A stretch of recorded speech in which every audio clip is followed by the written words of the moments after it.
Here we go. Very good. Looks very good.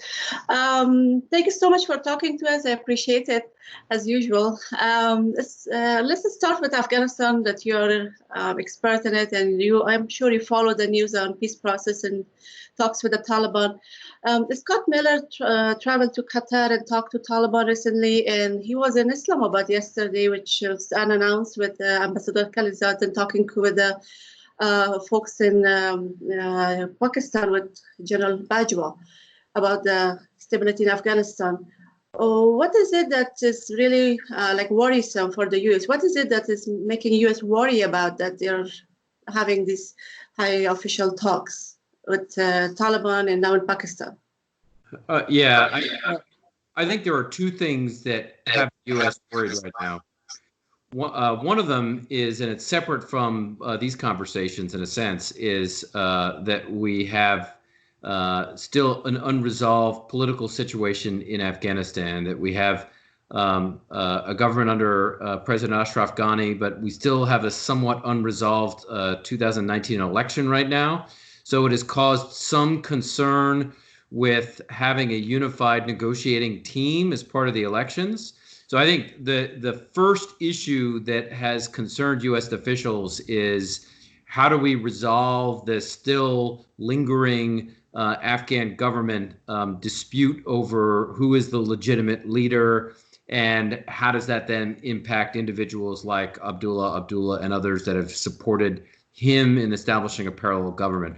The second is there has been clearly some intransigence on the Taliban side on issues related to the return of prisoners. There are also a number of concerning issues with the Taliban. They're not talking at all about disarming, demobilizing, reintegrating into the government. They're keeping their weapons.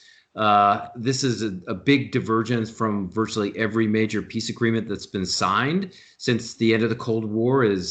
Is the insurgent or rebel side decides to disarm, demobilize, and reintegrate. The FMLN did it in El Salvador. The Provisional IRA did it in Northern Ireland. The FARC did it in Colombia. The Taliban are unwilling to do this. So part of this, I think, is also working with Pakistan to increase a little bit of pressure on the Taliban, if possible, to start serious intra-Afghan negotiations. So I think that's the second part of the focus of U.S. efforts right now.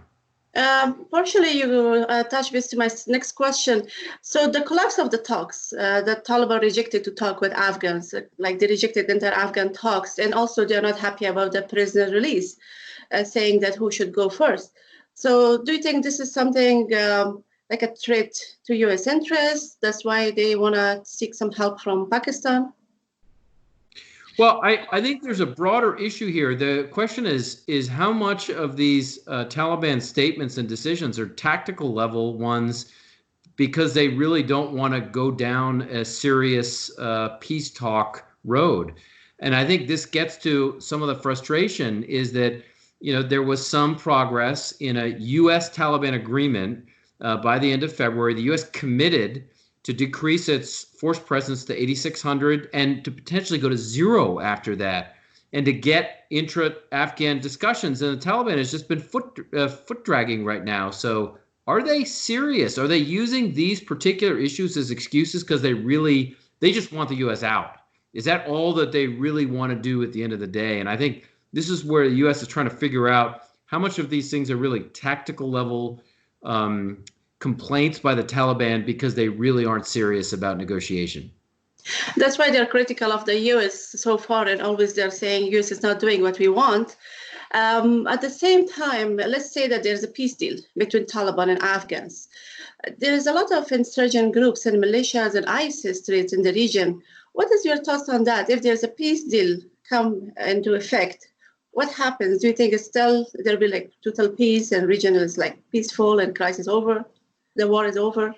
I can't think of a single peace agreement that has been established in the last several decades where peace, meaning no violence at all, has been an outcome. In many other cases, we see in Colombia, with a FARC deal, violence did continue, including by the ELN in Northern Ireland. It was the Real IRA, among others, which broke off from the provisionals. I would fully expect violence to continue after a peace deal, if one were to occur. Certainly elements of al-Qaeda, according to UN assessments right now, has been lobbying the Taliban very hard not to cut a deal. The Islamic State Khorasan province, a range of anti-Indian groups that operate in Afghanistan, including elements of Lashkar-e-Taiba. Then we get all of the the Pakistan Taliban groups like Tehrik-e-Taliban Pakistan that I think certainly would continue to use violence. So I think a peace deal really would be a decrease in the levels of violence and some decision to move forward politically between the Taliban and an Afghan government, but it would by no means indicate an end to violence. Oh, what do you think of the regional players like Pakistan and, let's say, Iran? And if can they play a role in bringing stability in the region and supporting the peace in Afghanistan? Well, I think a range of Afghanistan's neighbors, if there is to be a peace deal, they have to play an important role. Pakistan would have to play an important role, in part because the Taliban's leadership sits in Pakistan, because the Iranian government provides some assistance through organizations like the Quds Force to the Taliban. The Russians have done the same thing, provided some assistance to the Taliban. The question, though, is, if we take Islamabad, Islamabad clearly wants influence in Kabul that they do not have right now. They still consider the Afghan government to be too closely tied to New Delhi and not to Islamabad. And so the question is, I think from an Islamabad perspective, is can they get that influence through a peace deal, or do they get that by Taliban progress on the battlefield? And my sense with Pakistan in particular is they're willing to give both a shot to keep fighting and have the Taliban continue to fight, but also to see if dialogue actually works and they can gain influence that way. So I think, my sense is that most of the governments in the region are playing really a double game right now and keeping their options open. And in that sense, willing to see whether peace occurs, and if it doesn't, then they're willing to continue through other means. Just a last question. Do you think the peace process is going to the right path right now? It has been a long process. Everyone is waiting for outcome.